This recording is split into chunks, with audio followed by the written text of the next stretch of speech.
Hello student, good morning. Class 8 की पुस्तक हिंदी अनुकृति का दूसरा लेसन अध्ययन करेंगे। पाठ का नाम है सोना, जो महादेवी वर्मा द्वारा लिखा गया है। प्रस्तुत पाठ के माध्यम से लेखक यह बताने का प्रयत्न किया है कि बिना किसी लाभ की कामना के मनुष्य पशुओं के प्रति भी मेहरबान नहीं होना चाहता। तो कहानी कुछ इस प्रकार है। सोना अचानक आई थी, परंतु वह तब तक अपनी शैशवावस्था भी पार नहीं कर सकी थी। सुनहरे रंग के रेशमी लक्षों की गांठ के समान उसका कोमल लघु शरीर था। छोटा सा मुंह और बड़ी बड़ी पानीदार आंखें दिखती थी तो लगता था कि अभी छलक पड़ेंगी। परंतु उस बेचारे हरिण शावक की कथा तो मिट्टी की ऐसी व्यथा कथा है जिससे मनुष्य की निष्ठुरता गढ़ती है। वह न किसी दुर्लभ खान के अमूल हीरे की कथा है और न अथाह समुद्र के बहुमूल्य मोती की। प्रशांत वनस्थली में जब अलस भाव में जुगाली करता हुआ मृग समूह शिकारियों की आहट से चौंक कर भागा, तब सोना की मां भागने में असमर्थ रही। मृग शिशु तो भाग नहीं सकता था, अतः मृगी माँ ने अपनी संतान को अपने शरीर की ओट में सुरक्षित रखने के प्रयास में प्राण दे दिए। शिकारी मृत हिरणी के साथ उसके रक्त से सने और ठंडे स्तनों से लिपटे हुए शावक को जीवित उठा लाए। उनमें से किसी के परिवार की सहृदय गृहिणी और बच्चों ने उसे पानी मिला दूध पिला पिला कर 2-4 दिन जीवित रखा। किसी बालिका को मेरा स्मरण हुआया और वह अनाथ शावक मेरे पास ले आई। उसके बचने की आशा भी धूमिल थी, परंतु मैंने उसे स्वीकार कर लिया। स्निग्ध सुनहरे रंग के कारण सब उसे सोना कहने लगे। दूध पिलाने की शीशी, ग्लूकोज, बकरी का दूध आदि सब कुछ एकत्र करके उसे पालने का कठिन अनुष्ठान आरंभ हुआ। उसका दिन भर का कार्यकलाप भी एक प्रकार से निश्चित था।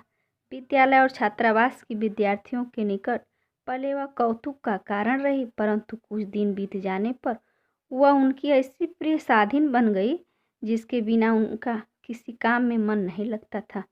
दूध पीकर और भीगे चने खाकर सोना कुछ देर कंपाउंड में चारों ओर पैरों को संतुलित कर चौकड़ी भरती। फिर वह छात्रावास पहुंचती और प्रत्येक कमरे के भीतर बाहर निरीक्षण करती। सवेरे छात्रावास में विचित्र सी क्रियाशीलता रहती है। कोई छात्रा हाथ मुंह धोती है तो कोई बालों में कंघी करती है और कोई साड़ी बदलती है। कोई अपनी मेज की सफाई करती है, कोई स्नान करके भीगे कपड़े सूखने के लिए फैलाती है और कोई पूजा करती है। सोना के पहुंच जाने पर इस विविध कर्म संकुलता में एक नया काम और जुड़ जाता था। कोई छात्रा उसके माथे पर कुमकुम का बड़ा सा टीका लगा देती, कोई गले में रिबन बांध देती और कोई पूजा के बतासे खिला देती। मेस में उसके पहुंचते ही छात्राएं ही नहीं, नौकर चाकर सब दौड़ आते और सभी उसे कुछ न कुछ खिलाने को उतावले रहते। परंतु उसे बिस्कुट छोड़कर सभी खाद्य पदार्थ पसंद थे। छात्रावास का जागरण और जलपान अध्याय समाप्त होने पर वह घास के मैदान में कभी धूप चरती और कभी उस पर लौटती रहती। मेरे भोजन का समय वह किस प्रकार जान लेती थी, यह समझने का उपाय नहीं है, परंतु वह ठीक उसी समय भीतर आ जाती और तब तक मुझसे सटी खड़ी रहती जब तक मेरा खाना न समाप्त हो जाता।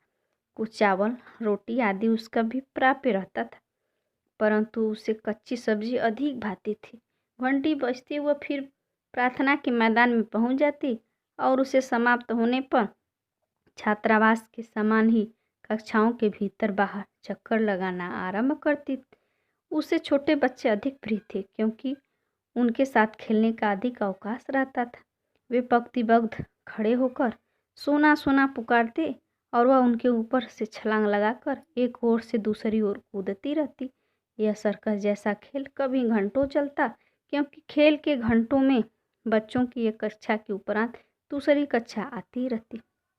मेरे प्रति स्नेह प्रदर्शन के उसके कई प्रकार थे। बाहर खड़े होने पर वह सामने या पीछे से छलांग लगाती और मेरे सिर के ऊपर से दूसरी ओर निकल जाती।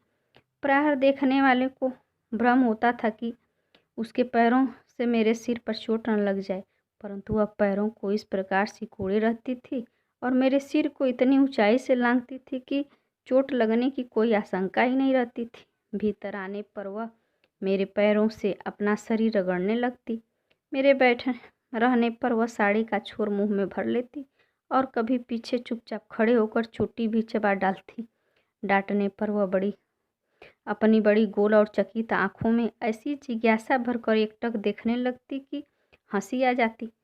मेरी बिल्ली गोधूली, कुत्ते हेमंत, बसंत, कुतिया फ्लोरा सब पहले इस नए अतिथि को देखकर रुष्ट हुए, परंतु सोना ने थोड़े ही दिनों में सबसे साक्ष्य स्थापित कर लिया। फिर तो वह घास पर लेट जाती, कुत्ते बिल्ली उस पर उछलते रहते, कोई उसके कान खींचता, कोई पैर, और जब इस खेल में तन्मय हो जाते तब वह अचानक चौकड़ी भरकर भागती और वे गिरते पड़ते उसके पीछे दौड़ लगाते। वर्ष भर समय बीत गया पर सोना की टांगें अधिक सुडौल हो गई। वर्ष भर बीत जाने पर सोना की टांगें अधिक सुडौल हो गई और खुरों की कोमलता में चमक आ गई। गर्दन लचीली हो गई, पीठ में भराव वाला उतार चढ़ाव और स्निग्धता दिखाई देने लगी। आंखों के चारों ओर खींची कंजल कोर में नीले गोलक और दृष्टि ऐसी लगती थी मानो नीलम के बल्बों में उजली चमक हो। इसी बीच फ्लोरा ने भक्तिन की अंधेरी कोठरी के एकांत कोने में 4 बच्चों को जन्म दिया और वह खेल के संगियों को भूलकर अपनी नवीन सृष्टि के संरक्षण में व्यस्त हो गई। 1-2 दिन सोना अपनी सखी को खोजती रही, फिर उसे इतने लघु जीवों से घिरा देखकर उसकी स्वाभाविक चकित दृष्टि गंभीर विस्मय से भर गई। एक दिन देखा फ्लोरा कहीं बाहर घूमने गई है और सोना भक्तिन की कोठरी में निश्चिंत लेटी है। पिल्ले आंख बंद रहने के कारण चींची करते हुए सोना के उदर में दूध खोज रहे थे। तब से सोना के नित्य के कार्यक्रम में पिल्लों के बीच लेट जाना भी सम्मिलित हो गया। आश्चर्य की बात यह है कि फ्लोरा हेमंत, बसंत और गोधूली को तो अपने बच्चों के पास फटकने भी नहीं देती थी, परंतु सोना के संरक्षण में उन्हें छोड़कर अस्वस्थ भाव से इधर उधर घूमने चली जाती थी। संभवतः सोना की स्नेही और अहिंसक प्रकृति से परिचित हो गई थी। पिल्लों के बड़े होने पर और आंखें खुल जाने पर सोना ने उन्हें भी अपने पीछे घूमने वाली सेना में सम्मिलित कर लिया। उसी वर्ष गर्मियों में मेरा बद्रीनाथ यात्रा का कार्यक्रम बना। प्रायः मैं अपने पालतू जीवों के कारण प्रवास में कम रहती हूँ। उनकी देख रेख के लिए सेवक रहने पर भी मैं उन्हें छोड़कर अस्वस्थ नहीं हो पाती। पैदल आने जाने के निश्चय के कारण बद्रीनाथ की यात्रा में ग्रीष्मावकाश समाप्त हो गया। 2 जुलाई को लौटकर जब मैं बंगले के द्वार पर आ खड़ी हुई तब बिछड़े हुए पालतू जीवों में कोलाहल होने लगा। सभी गोधूली कूदकर कंधे पर आ बैठी। हेमंत, बसंत मेरे चारों ओर परिक्रमा करके हर्ष की ध्वनियों में मेरा स्वागत करने लगे, पर मेरी दृष्टि सोना को खोजने लगी। क्यों वह अपना उल्लास व्यक्त करने के लिए मेरे सिर के ऊपर छलांग नहीं लगाती? सोना कहाँ है पूछने पर माली आंखें पोंछने लगा और चपरासी चौकीदार एक दूसरे का मुंह देखने लगे। वे लोग आने के साथ ही मुझे कोई दुखद समाचार नहीं देना चाहते थे, परंतु माली की भावुकता ने बिना बोले ही उसे दे डाला। ज्ञात हुआ कि छात्रावास के सन्नाटे और फ्लोरा के तथा मेरे अभाव के कारण सोना इतनी अस्थिर हो गई थी कि इधर उधर खोजती थी। वह प्रायः कंपाउंड से बाहर निकल जाती थी।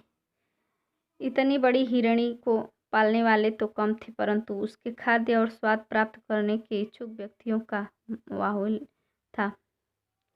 इसी आशंका से माली ने उसे मैदान में एक लंबी रस्सी से बांधना आरंभ कर दिया। एक दिन बंधन की सीमा भूलकर वो बहुत ऊंचाई तक उछली और रस्सी के कारण मुख के बल धरती पर आ गिरी। वहीं उसकी अंतिम सांस और उछाल थी। महादेवी वर्मा प्रकृति द्वारा